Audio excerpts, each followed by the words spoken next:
Era por volta das 2 da manhã quando avistei uma silhueta feminina parada sozinha no acostamento da Rodovia Federal 407, um trecho esquecido no interior do Paraná. Aquilo me fez gelar por dentro. Eu dirigia um caminhão carregado com mercadorias, avaliadas em mais de R$ 2 milhões, e a menor decisão errada podia destruir tudo, inclusive meu casamento. Meu coração acelerou. Que tipo de mulher estaria ali, no meio do nada, àquela hora da madrugada? Parei ou sigo em frente? Se eu seguisse, carregaria aquela culpa para sempre. Se parasse e fosse uma armadilha, olhei pelo retrovisor, respirei fundo e murmurei baixinho: Nossa Senhora da Estrada, se eu estiver errando, me dá um sinal. Mas se for para ajudar, me protege. Mesmo com o estômago apertado, como se uma mão invisível me alertasse, liguei o pisca-alerta e encostei com cuidado. Ela se aproximou com passos tranquilos, sem demonstrar medo. Carregava uma bolsa simples, usava uma jaqueta jeans e uma calça escura. Subiu com leveza, abriu a porta devagar, olhou nos meus olhos e disse,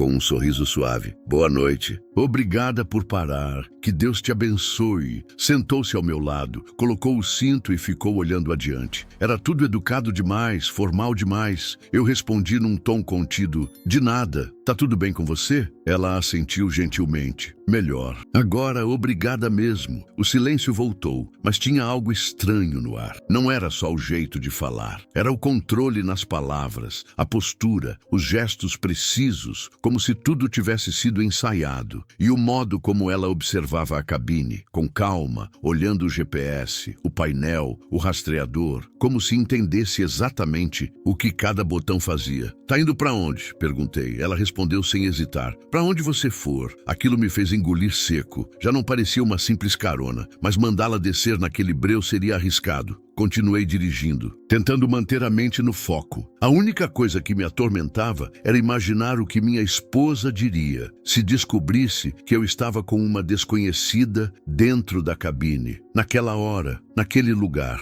Cerca de 40 minutos depois, ela quebrou o silêncio. Você já pensou em mudar de vida, Lorival? Meu sangue gelou. Ela havia dito meu nome. Virei o rosto assustado. Como você sabe meu nome? Ela deu um sorriso leve, quase irônico. Eu sei muitas coisas sobre você. Pensei em frear o caminhão ali mesmo, mas me contive. Ela abriu a bolsa e tirou um envelope grosso, pousando no painel à minha frente. O que é isso? O suficiente para você largar essa vida de estrada de vez. Dava para ver que o envelope estava estufado. As bordas das notas escapavam pelas laterais. Quanto tem aqui? R$ 850 mil em espécie. Minhas mãos suavam. Eu não entendia. Ou talvez entendesse, mas não queria aceitar. Ela falava com uma calma que parecia ensaiada, cirúrgica. Daqui a meia hora, você encosta no posto, finge que foi assaltado, liga para o seu chefe, diz que levaram tudo. A carga desaparece e você sai como vítima, sem rastros. Ninguém vai te culpar. E você segue a vida, com o bolso cheio e a consciência tranquila.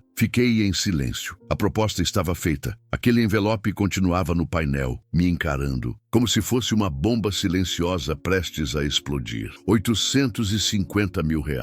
Era mais dinheiro do que eu já tinha visto na vida toda. Comecei a imaginar o terreno que eu sonhava comprar, uma caminhonete nova para minha esposa, a chance de finalmente viver sem dívidas. Era uma proposta tentadora, disso não havia dúvida. Mas então, a voz da minha esposa ecoou na minha cabeça. A risada dos meus filhos, a promessa que eu fiz um dia de nunca me vender, não importa o valor. E junto com isso, aquele nó na garganta, como se meu corpo estivesse tentando me avisar. Se disser sim, não há mais volta. Ela percebeu meu silêncio e disse com um certo incômodo: Você ainda não respondeu. Está digerindo o quê? A proposta ou o medo? Continuei calado. Ninguém vai saber, Lorival. Eu juro. Está tudo acertado. Sem câmera, sem rastreador ativo. Eu sou só o contato. Nem sou eu que pego a carga. E se algo der errado, não vai dar errado. Fazemos. Isso há meses. Nunca falhou. Ela mantinha a tranquilidade, como quem já convenceu dezenas antes de mim. E tem mais, continuou. Se fizer tudo certo, pode sair com o triplo do que tá nesse envelope. Voltei a olhar para aquele volume de notas. Dava até para sentir o cheiro do dinheiro, como se ele exalasse promessa de liberdade. Me vi imaginando uma vida sem virar noite na boleia, sem medo da empresa falir, sem ser apenas mais um entre tantos caminhoneiros invisíveis do país. Sabe o que vai acontecer se você disser não? Ela perguntou com frieza. Nada. Tudo vai seguir igual. Anos dirigindo por essas estradas, até adoecer, ser substituído por alguém mais novo e fim. Você já sabe como isso termina. Engoli seco e respondi num sussurro. Prefiro isso do que trair o pouco que ainda tenho. Ela suspirou como quem perde as esperanças. Sabe o que eu acho, Lorival? Que te ensinaram a aceitar pouco. Acreditou que honestidade seria recompensada. Mas não é. Isso é ilusão que contaram para manter os bons obedientes e pobres. Foi aí que eu encostei o caminhão. Reduzi devagar, puxei o freio e respirei fundo. Virei para ela com firmeza. Pode descer. Essa conversa acabou. Ela franziu a testa, surpresa. O quê? Eu disse para descer, vai embora e boa sorte com quem topar teu jogo. Ela ainda tentou argumentar. Pegou o envelope de volta, mas eu já tinha aberto a porta. Sai, antes que eu me arrependa. Por um instante, ficou parada, como se esperasse que eu voltasse atrás. Mas então desceu. Bateu a porta com força e ficou ali parada, me encarando enquanto eu voltava para acelerar, sem olhar para trás. Pensei que tinha encerrado aquilo ali, que o perigo tinha passado, mas eu mal sabia. Aquilo era só o começo. 2 dias depois, o sintozitou. O rosto dela ainda aparecia quando eu fechava os olhos. A voz serena, o jeito como falava meu nome, o envelope, tudo voltava em looping como um filme maldito. Mas no fundo eu sabia, tinha feito o certo. Entreguei a carga em São Domingos do Sul, tudo conferido, assinado, nota em mãos. Nenhum parafuso fora do lugar. Ninguém soube de nada. Nem o supervisor, nem os colegas, nem a minha esposa. Talvez tenha sido medo, talvez vergonha, ou talvez eu só não quisesse dar voz ao que quase aconteceu. Mas aí, logo após assinar a nota de entrega, uma voz saiu pelo rádio interno da empresa. Lorival, sobe na sede. O patrão quer falar contigo. Meu estômago virou. Eu nunca havia sido chamado na sala principal. Nunca. Subi com as pernas pesadas e as mãos suando. Toquei na porta, ouvi um entra seco vindo lá de dentro. Quando abri, o choque quase me fez tropeçar. Lá estava ele, seu Batista, o dono da transportadora. Figura respeitada, sempre sério, imponente, e ao lado dele, ela, a mulher da estrada, mas vestida diferente, cabelo preso, blazer cinza, postura profissional, sem a jaqueta jeans, sem o olhar sedutor. Não era mais uma estranha misteriosa. Era alguém de dentro, e tudo aquilo era uma farsa. Fiquei paralisado. A mulher que quase me tirou do rumo, agora estava ali ao lado do dono da empresa como se nada tivesse acontecido. Ela me olhou nos olhos com a mesma calma de antes, mas agora não havia mais mistério nem provocação. Só firmeza, distância, postura. Senta aí, Lorival, disse seu Batista com um tom pesado, quase paternal. Me sentei sem saber o que esperar. Essa aqui é a Natália, minha filha, completou ele, como se não tivesse acabado de jogar uma bomba no meio da sala. Minha vontade era de rir alto. Aquilo só podia ser algum tipo de pegadinha, mas ninguém sorriu, ninguém desmentiu. O que aconteceu naquela noite na estrada? Continuou seu Batista cruzando os braços. Não foi uma tentativa de assalto. Foi um teste. Meu cérebro não processava. Um teste. Estamos há meses enfrentando perdas, ele explicou. Cargas sumindo, motoristas alegando sequestro, apagão nos rastreadores, situações sempre estranhas. A empresa precisava saber em quem podia confiar de verdade. Natália me encarava, imóvel, como uma estátua. Decidimos testar cada motorista, um por um. A mesma história. Uma mulher na estrada, uma oferta tentadora, dinheiro fácil. E então, observar quem se mantém. Firme. Ou não, minha boca secou. Um filme inteiro passou na minha cabeça. Ela, o envelope, as palavras calculadas, tudo fazia parte de um plano minucioso. A maioria, disse Natália com frieza, caiu. Alguns hesitaram, mas aceitaram. Outros nem pensaram 2 vezes. Seu Batista balançou a cabeça com pesar. Mas você não. Você mandou ela descer e foi embora, como se nada tivesse acontecido. Você passou, Lorival. Mostrou quem você é. Quando achava que ninguém estava olhando, engoli em seco. Aquilo parecia um elogio, mas ainda assim, doía. Por isso você está aqui, ele disse. porque precisamos de pessoas como você, Natália. Então falou com um leve tom de arrependimento no olhar. O que você fez naquela noite não foi só recusar um crime. Foi resistir a algo que muitos não conseguem. Você foi íntegro, mesmo sem saber que estava sendo observado. Foi quando seu Batista puxou uma pasta grossa da gaveta, abriu com calma e espalhou alguns papéis sobre a mesa.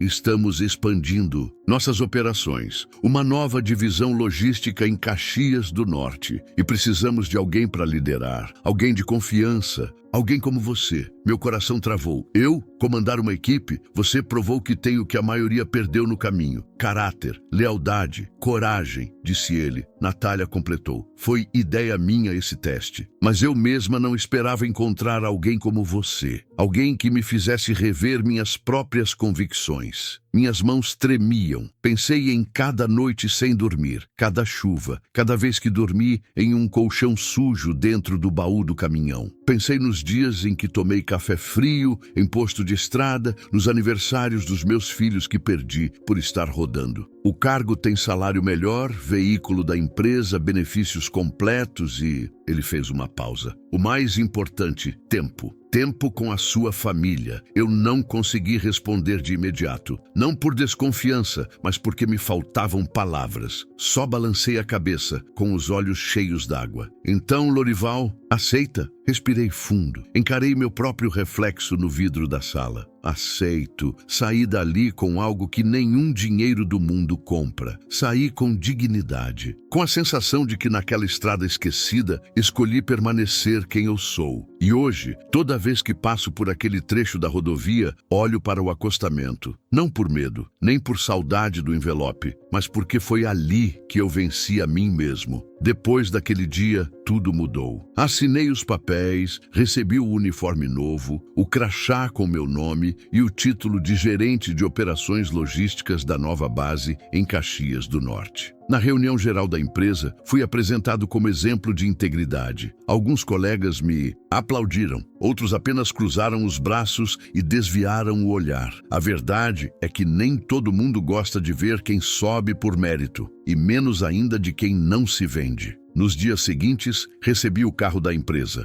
um sedã prata com logotipo, discreto na lateral, celular corporativo, acesso ao sistema de rastreamento da frota e até um notebook exclusivo, tudo com meu nome e senha pessoal. Pela primeira vez em mais de 2 décadas, consegui almoçar em casa numa terça-feira com minha esposa. Ela chorou. Eu também. O que aconteceu, Lorival? Ela perguntou desconfiada. Que história é essa de promoção? É só um reconhecimento, que veio atrasado, mas no fundo eu sabia que era mais que isso. Era um prêmio por algo que quase ninguém viu. Por ter resistido ao que muitos chamam de oportunidade. As semanas passaram. A rotina na nova função começou a se firmar. Eu acordava cedo, dormia melhor e cada vez mais sentia que algo dentro de mim tinha mudado. Mas então, 2 semanas depois, a porta da minha sala se abriu. Era a Natália, sem blazer, sem maquiagem, vestindo uma camiseta preta e calça jeans. Cabelo preso de forma simples. Outra postura, outra energia. Preciso conversar contigo, disse sem rodeios. Ela entrou, fechou a porta, sentou-se à minha frente. Havia algo no rosto dela que eu ainda não tinha visto. Arrependimento. Queria te pedir desculpas, começou. Pela forma como tudo foi feito, pela encenação, pela armadilha. Balancei a cabeça com serenidade. Você fez o que precisava fazer. Eu também.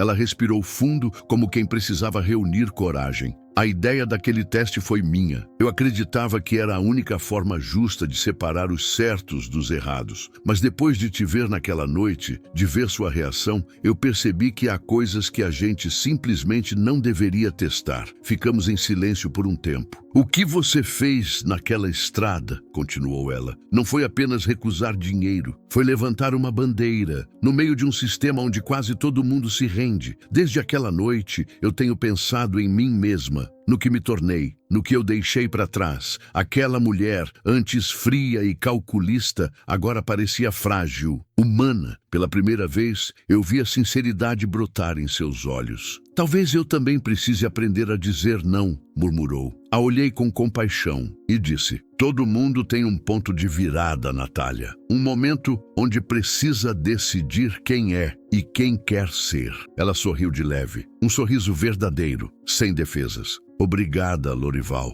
por não ter aceitado. Se você tivesse dito sim, eu teria perdido a fé em tudo isso. Ela se levantou, ajeitou a bolsa no ombro e, antes de sair, disse: até mais, gerente. Até mais, Natália. Achei que aquilo encerrava aquele capítulo, mas não encerrava. Alguns dias depois, recebi um novo nome para entrevista na equipe. Currículo excelente, experiência sólida, pontual. Sentei-me na sala de reuniões com os papéis em mãos. E quando a porta se abriu, lá estava ele, Elias. Motorista antigo, parceiro de rota, sempre visto como trabalhador e respeitável. Vim tentar uma vaga aí contigo, disse ele, meio sem graça. Eu sabia que ele também tinha sido testado e que tinha caído. Ele ficou ali, parado, à porta da sala. O mesmo Elias com quem eu já tinha dividido almoço em posto de estrada, com quem já troquei turno quando o filho dele ficou doente. Mas agora estávamos em lados diferentes da mesma história. Entra, Elias. Falei, mantendo a voz firme. Ele se sentou, visivelmente desconfortável. Passamos 20 minutos repassando o currículo, discutindo rotas, metas de produtividade, perguntas técnicas. E no fim, ele me encarou nos olhos e disse, com a voz embargada: você sabe, né, que eu aceitei naquele teste. Assenti devagar. Ele abaixou a cabeça. Me arrependo disso todo santo dia. Respirei fundo. Olhei firme para ele. Você ainda tem tempo, Elias, mas vai ter que começar do chão, como qualquer um. Aqui comigo, só entra quem consegue dizer não. Ele assentiu com os olhos sinceros. Se levantou e estendeu a mão. Me dá uma chance. Hesitei por um segundo. Depois, apertei sua mão. Tá nas tuas mãos agora, mas se cair de novo, não. Tem terceira vez. Ele assentiu sério e naquele momento percebi algo ainda maior. Dizer não naquela estrada não foi o fim. Foi o começo. Hoje lidero uma equipe com 23 motoristas. Até agora, 6 foram testados. 4 passaram. 2 falharam. Mas nenhum deles sabe exatamente o que aconteceu comigo naquela madrugada. E nem precisam saber, porque no fim, não importa a história que vivi. Importa o que faço com ela agora. A rodovia federal 407 continua a mesma, com seus buracos, seus postos baratos, seus cafés requentados e suas tentações. De vez em quando passo por aquele trecho onde tudo aconteceu e ainda olho para o acostamento. Mas não procuro a Natália, nem o envelope. Procuro a lembrança viva de quem eu decidi ser,